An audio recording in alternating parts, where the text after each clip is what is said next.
Mr. President, I think it is clear to the vast majority of the American people, if not to the President of the United States, that our country has some very, very serious economic problems. The middle class is shrinking. Tens of millions of Americans are working longer hours for low wages. Poverty is increasing, and there is a level of economic desperation among the lowest income people in our country that many of us have not seen for a very, very long time.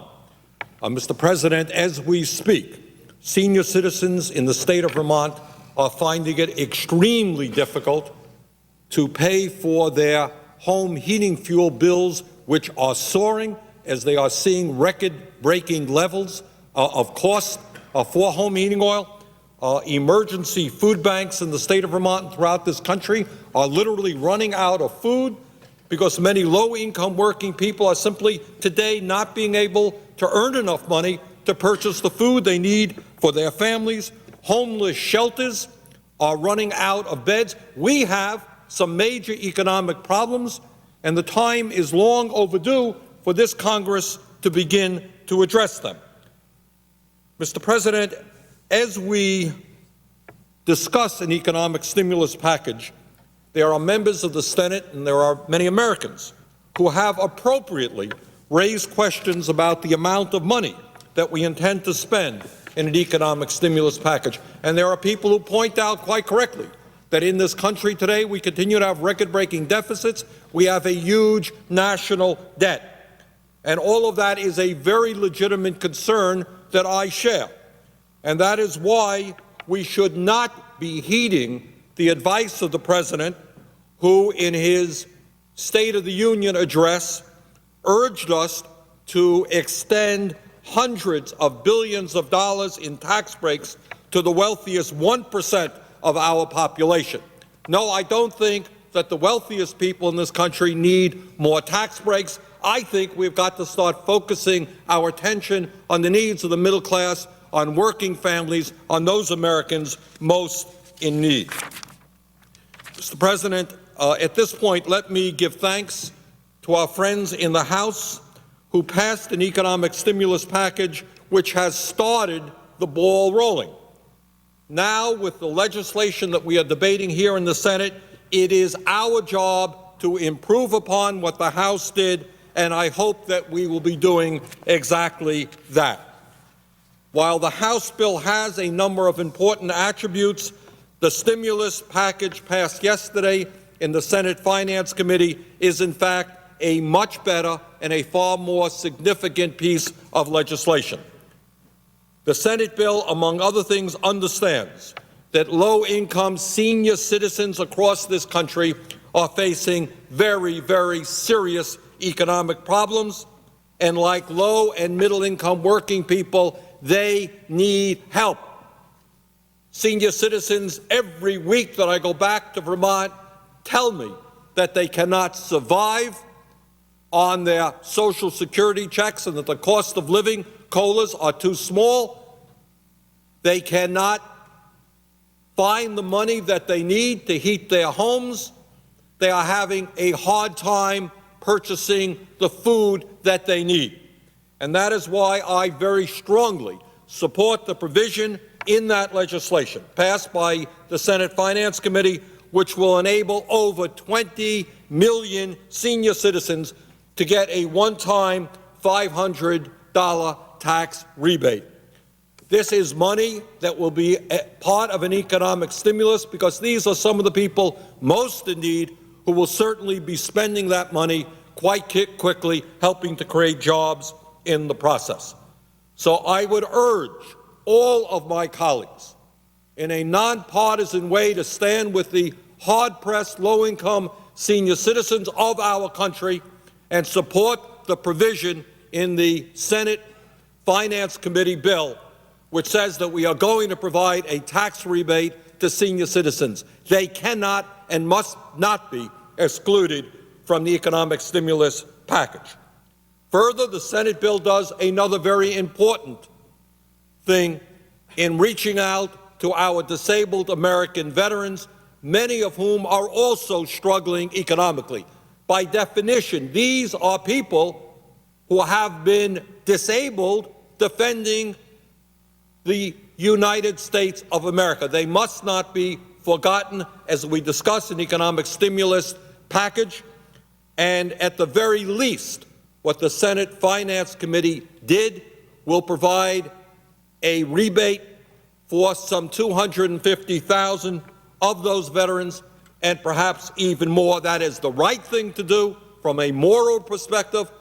Those people deserve that help, and in fact, helping them will also provide an economic stimulus. Mr. President, the Senate Finance Bill also extends unemployment benefits by 13 weeks in all states and 26 weeks in states experiencing high rates of unemployment, and that is a good and proper thing to do as well. As unemployment rises, and especially in those areas where there are consistently high levels of unemployment, many people are going to be running out of unemployment. Their unemployment will expire. Those benefits need to be extended, and that is what the Senate bill does and the House bill does not.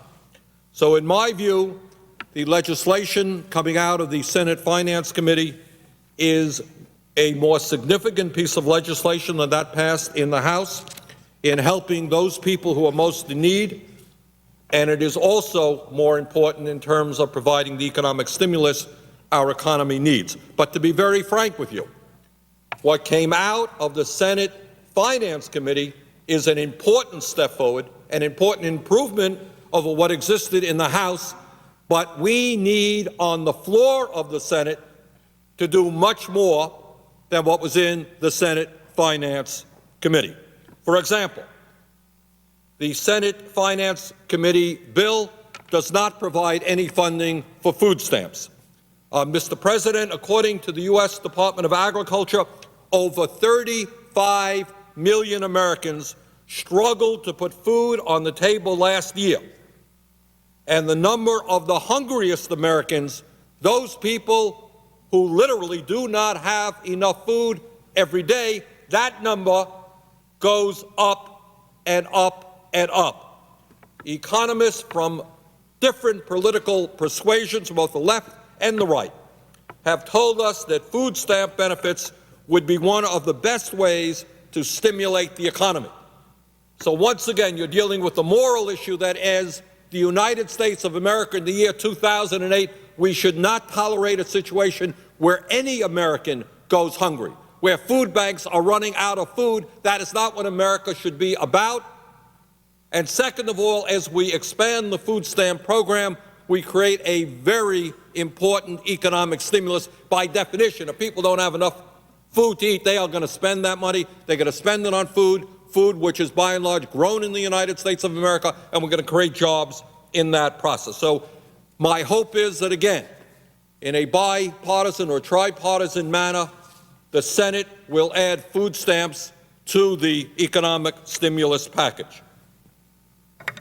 Mr. President, the AUKUS substitute, the Senate Finance Committee bill, just like the House bill, does not provide any money for the Low-Income Home Energy Assistance Program, usually known as LIHEAP. And this is a program which is extraordinarily important to cold weather states like Vermont, New England, and all across the northern tier, but in fact is important to every state in this country, because in Arizona in the summer, when it goes 120 degrees, people there need help as well.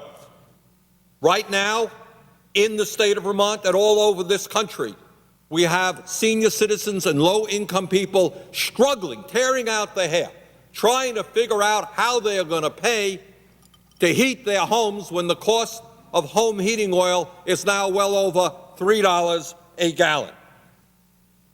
And the reality is that because we have not increased funding for LIHEAP to the degree that we should, either the amount of money that each individual person is getting is going down, or states are making the decision to provide LIHEAP funding to fewer of our people. And neither alternative is acceptable. This is a cold winter in various parts of this country. It has been below zero in the state of Vermont recently. No American should go cold. No American should be forced to make a choice between food and heating his or her home. We have got to expand LIHEAP funding, and people who receive that will be spending that money, and that is also an economic stimulus. So in my view, including food stamps, LIHEAP, and unemployment benefits in the economic stimulus package is not only the right thing to do in terms of stimulating the economy, it is the moral thing to do. It is what we as a nation should be doing. For too long, I think the White House and the Congress have been identified with programs that help the wealthiest people in this country, the people, in fact, who do not need any help at all. Richest 1% is doing just fine without any tax breaks from Congress. Now is the time to start paying attention to the middle class, the working families, the vast majority of our people who are struggling economically. Now is their time, and we have got to listen to their needs and respond to that. Mr. President, in addition to addressing issues like LIHEAP, food stamps, and unemployment compensation, there are other areas that we should be moving forward on. Rebuilding and repairing our schools, bridges, roads, culverts, sewer systems, rail, ports, airports. Not only would we be addressing the tremendous problems that we have in our crumbling infrastructure, but that is also a quick route to put people in the construction industry back to work. In the state of Vermont, it is estimated that we have over $1 billion in work that has to be done in our infrastructure. The estimate, according to the engineers, is that we have over $1 trillion of unmet infrastructure needs in America. We should be rebuilding our schools, making them more energy efficient, and in the process, we put our working people in the construction industry back to work. We should address that issue as well. Mr. President, coming from a cold weather state, I am very conscious of the issue of weatherization. It makes zero sense that we have in Vermont and all across this country millions of lower-income people who are living in homes which are poorly insulated, which do not have storm windows, whose roofs leak energy. So these people are spending money for heating fuel that is literally going out the window, out the roof. Weatherization projects are already in existence in all of the states. Putting money into weatherization puts people to work. It saves on the fuel costs of many seniors, lower-income people, and it also, not unimportantly, helps us reduce greenhouse gas emissions. So funding weatherization is a win-win-win. We should do that as well. And I also believe that we should be increasing renewable energy investments in wind and solar. That is in, as I understand it, the finance bill. Very, very important. We are losing out to the rest of the world in creating the kind of industries we need for solar energy and wind industry. In that process, we create many good-paying jobs. The idea that we have not yet passed an extended tax credit for wind and solar makes zero sense. We've got to move in that area as well. I personally also would like to see included in a stimulus package increased funding for community health centers, because when people lose their jobs, they are losing their health care. Federally qualified health centers have been a wonderful tool to bring people into primary health care access regardless of their incomes. Mr. President, back in 2001, I was an early backer of tax rebates, one of those who actually came up with that concept. I support tax rebates for the middle class, for low-income families with children, and for persons with disabilities. I also believe that senior citizens should be receiving help in this bill as well through a bonus in their Social Security checks. So, Mr. President, I think we are making some progress. I think the Senate bill is far better than the House bill. I think we have the responsibility on the floor of the Senate to improve upon what was done in the Finance Committee. And I would hope that in a nonpartisan way, this Senate will reach out to the American people and let them know that we are aware of the pain that they are experiencing, that we know what's happening in the low-income community, we know what's happening to our veterans, we know what's happening to our senior citizens, and we finally are going to focus start focusing on their needs rather than the needs of the wealthiest 1% who have occupied so much of the attention of the Senate for so many years. So, Mr. President, we've got an opportunity to do something very, very important for the American people. I hope we do it, and I hope we do it as quickly as we possibly can. Thank you, Mr. President, and I yield back my time. Mr. President.